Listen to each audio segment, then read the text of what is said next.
It's astounding. Time is fleeting.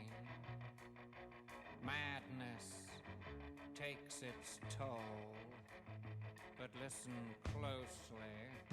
Not for very much longer. I've got to keep control. I remember doing the time war, drinking those moments when the blackness would hit me and the void would be calling.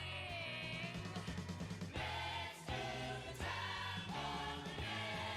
Hey everybody, Dave, Blue Jacket 66, here for another video. This time will be my second installment in my Beyond series, which I highlight cards of a player that go beyond their flagship card, which is usually their most popular or perhaps most expensive rookie card. Last time I did Beyond the 1989 Upper Deck Ken Griffey Jr., and tonight I'll be doing Beyond the 2011 Topps Update Mike Trout card. That introduction video was a little bit just tongue-in-cheek, just the way I do it, kind of poking fun at that 2011 Trout update. Some people call it iconic. It's certainly the most popular card of this era, and deservedly so. It's skyrocketed in price. Why? Primarily out of popularity for a great player. So no arguing that. Before we get started on that and talking a little bit about that, I do have some care packages that have accumulated a few things over the last couple weeks. First, from Four Leaf Cards, a couple Royals cards. It's a 2016 Panini that's celebrating their 2015 World Series win. And this is a 1973 Topps Royals team picture. I certainly collected this when I was little. This is actually, the picture itself is the 1972 Kansas City Royals. It was the 1973 Kansas City Royals team picture, which it might have George Brett on it because that's when he first joined the team. But to be honest with you, I'm not sure if he's on their 1973 team picture. But this has some of my, I used to have that picture behind me of the 1969 Kansas City Royals because I'm from Kansas City and my grandfather got that for me. Big, beautiful team picture. And so this is the 72 team picture, but it's got some of the players I remember just going around the circle. John Mayberry was at first base. I think 73 was the first year of Frank White at second base. Freddie Patek was at shortstop, a little guy, just one of my all-time favorite players for the Royals. Third base was Paul Shaw, that we used to just razz him. I don't think Paul was that great. Amos Otis in the outfield. I can't remember who the other. Lou Piniella was in left field. Otis was in center field. I'm not sure who was in right. If it was Bob Oliver still, if we still had him. But nonetheless, Amos Otis was pretty much the star, and he was, I feel bad because he was a star for the Royals right from their inception, and he kind of missed out on those glory years. He kind of retired by the time he was on some of those teams that were fighting the Yankees for the American League championship, but never made it to World Series. I think his last year was perhaps before that first 1980 World Series where we lost out to the Phillies and played poorly. Brett didn't play well, and Willie Wilson, who's a fantastic player, I think set a World Series record for strikeouts. If those two had played, I think we would have taken that series. But maybe not.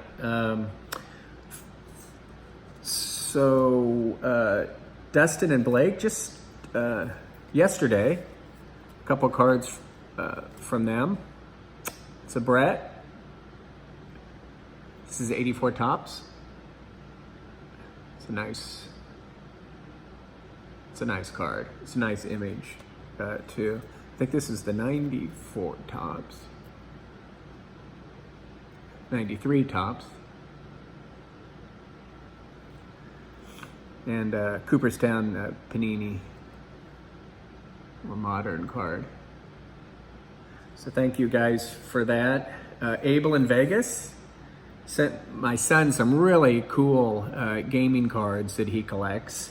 Sent me a couple cards too, a couple of my homies, including this fantastic 2017 Donruss rookie. So Abel in Vegas, who's very generous, and he's got a fantastic channel. I mean, his content's great, his production's fantastic, unlike my production, which is what you see. I do have beautiful ladies behind me, but that's about it. So what the purpose of my little series, my Beyond series, is not to say that the 2011 Topps Update Trout is not a worthy card, because it is certainly his most sought after card and his most valuable card, is without the autographs and the parallels, etc. Just his best base card. But it's for those that want to go beyond that and look at some other cards other than that. And in particular, I'm not a Trout collector, and there's probably most of you have far more Trouts than I have, but I just use this kind of platform to just show some of the Trouts I have. Otherwise, I probably wouldn't show them. Some of you might be surprised, but I would say that probably 90% of my collection, 95% is vintage. And by vintage, I mean 1979 or before. But in reality, I would say that probably less than 5% of it is modern. I'd say 80% is somewhere in the post-war 50s, 60s, 40s, 50s, 60s food and beverage stuff, as well as the big companies, the Bowman and Topps, etc., and along with my regional issues. And probably 15% is pre-war, and a majority of that is late turn of the century stuff up through mid-1920s or stuff. The 30s stuff I don't have a lot of. Like the DeLongs and the Diamond Stars and the early Gaudis and stuff like that. I don't have a ton of that, but so you might be surprised that I'm showing off some modern cards, but I am somewhat diverse in my collecting. I don't collect modern cards just for if I'm going to collect a modern card, I collect people that I like or that are going to be Hall of Famers or the big studs. I don't have any interest in collecting like Ronald Acuna Jr. or Soto or any of those people. Personally, I don't have any interest in that. So if I'm going to collect someone modern, I would collect someone, like Trout, who is the man. And I wouldn't say that I collect him. I just own some of his cards. The most modern person that I do collect, who's kind of vintage into modern, is George Brett. And to be honest with you, Brett's cards are not that interesting in general. His 75 Topps, but the regular issue and the mini are fantastic cards. And he's got some interesting. I have his, finest refractors, but he's kind of in that area before things really started to really boom and get crazy in the mid 90s. So anyway, someone had commented on my Griffey video that I made it 2/3 of the way through the video before I even showed a Griffey card, and here I am kind of doing that again. But I told him, if I'm going to make a video, I might as well talk a little bit, because I'm not someone who makes videos frequently. So let's take a look at some of these. Probably every single one of these cards you guys know better than I do, but I've collected them over the years, and one I got very recently that I'm really excited about, and it does go certainly beyond the 2011 Topps update issue. So let's look at some Mike Trouts. Okay, first one, this is a relatively recent pickup. 2012 Panini Prism base card. Seems to be gaining value. I don't know. It's a pretty card. Like the picture, you don't really see his face very well. Certainly no logo, but I'm happy to have that one. The 2012 Panini Prism Trout. Here's the 2013 chrome sliding, the orange refractor. Love that image.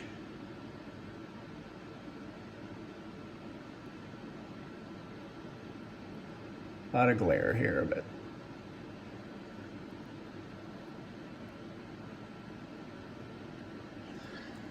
so I was happy to get that one. I've had that one for quite a while. I've shown this one before. The 2011 Finest, the 9.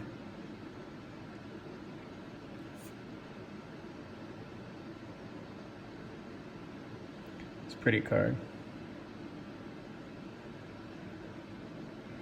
I think I showed this one maybe last summer or so.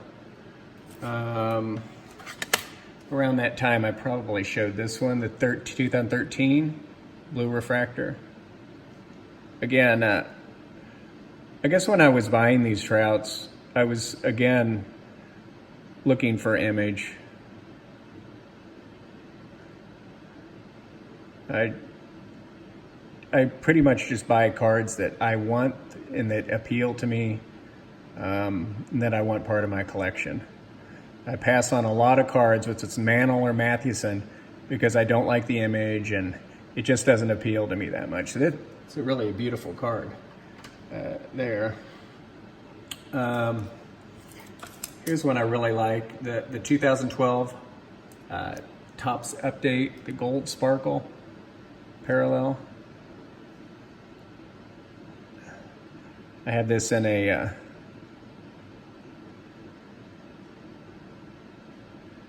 perfect fit sleeve. The Beckett perfect fit sleeves don't fit as well as the SGC or the PSA, and I think there was copyright problems. They're no longer called perfect fit. So if you look up perfect fit now, they'll kind of get you to their new website, which is now Superior Fit Innovations, is what used to be Perfect Fit, but their surprise was already a perfect fit. So okay, here's the 2011. I've shown this before too. Bowman Chrome Draft Refractor, a 10. So the idea of these are, beyond the 2011 update.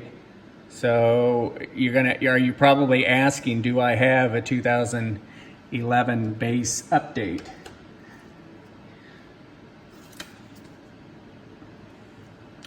The answer to that is I did, but I find, look at this, 2011 Bowman Chrome. Here's the draft blue refractor in an 8.5.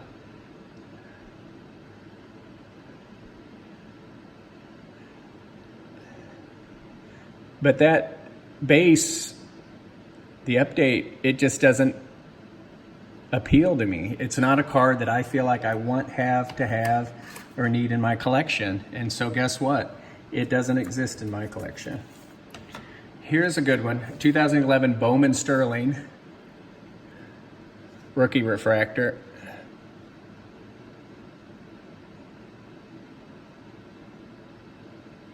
I think the print run on these are really low compared to some of the other 2011s. That's in a 9. That's a pretty card, and I think it's undervalued.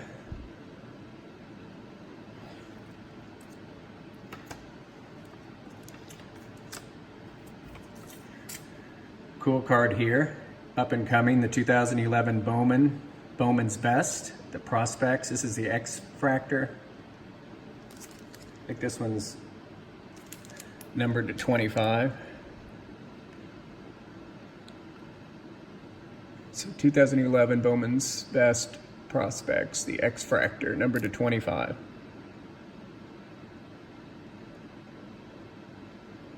Trying to get some of that X-Fractor shine. You don't get as much of the nice shine with these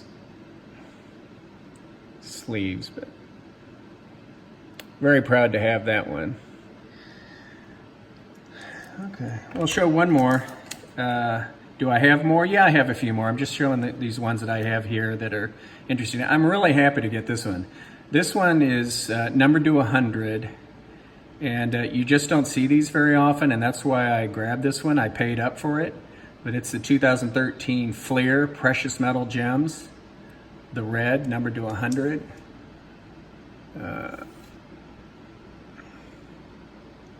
It's in a 9.5. And this one is, I was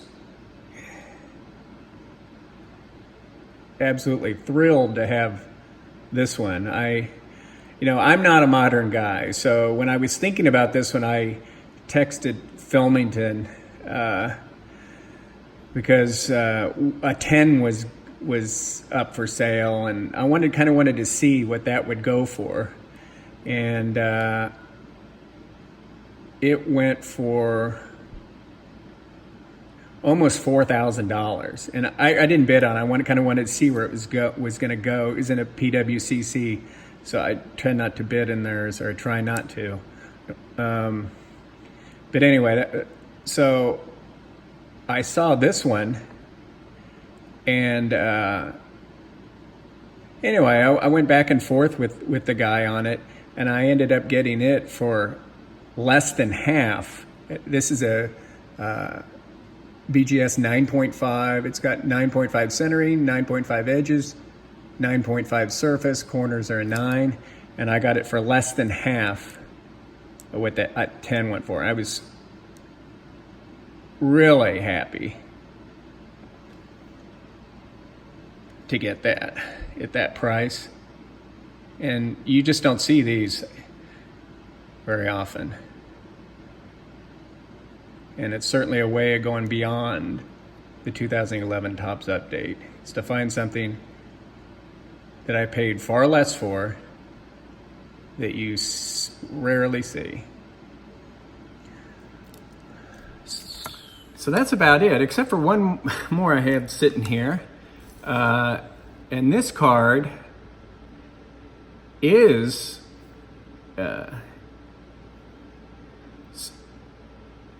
actually on fire. You thought the 2011 update was on fire, and it tripled in price over the last year. This card has tripled in the price over the last, 5 days? And this is, if you all are collecting the Project 2020 cards, which I am in on that. When that project started, I thought it was interesting, and I just threw out a text to Eric, those back pages, and let him know that I thought it was an interesting project by Topps, and I'd look at the art, and I didn't think the cards were probably for me.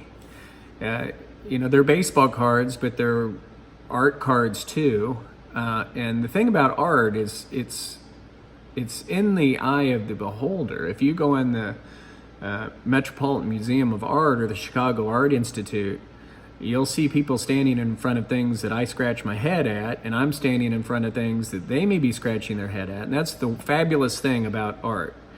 So I will make no comment on whether something is bad or good or ugly or not ugly, but I will comment on whether or not I like it. And these Project 2020 cards, I am going to go after and I'm doing the George Brett run.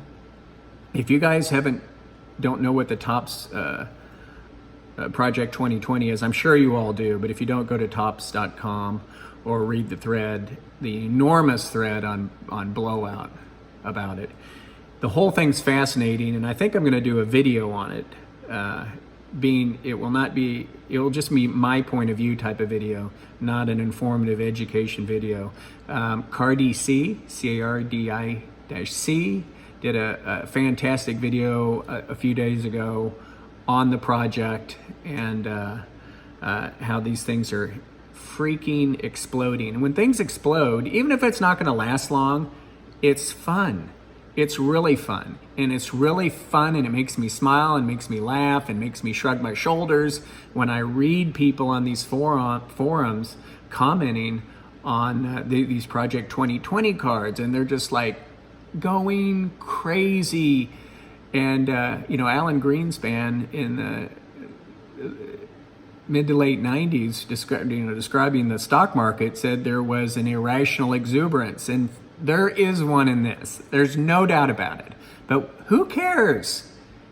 If you're in this to make a ton of money, you may care because it may bottom. But I'm going to enjoy doing my Brett run, and I'm doing some cards here and there that I like.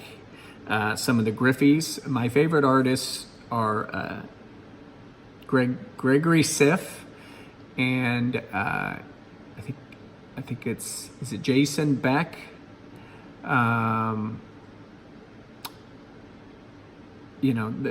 Those are my favorite. There's some artists that I like as well. The Blake and the Baller and some of them I don't like as well, but they may come out with something that just blows me away, and I'll get one because they're $20 a card coming off of Topps. The aftermarket now has gotten crazy, including this card, which was one of the first cards releases, and it's got a low print run. There's less of these printed, far less of these printed than there are PSA 10 2011 Trout updates. And that is the Project 2020 Ermsey Mike Trout.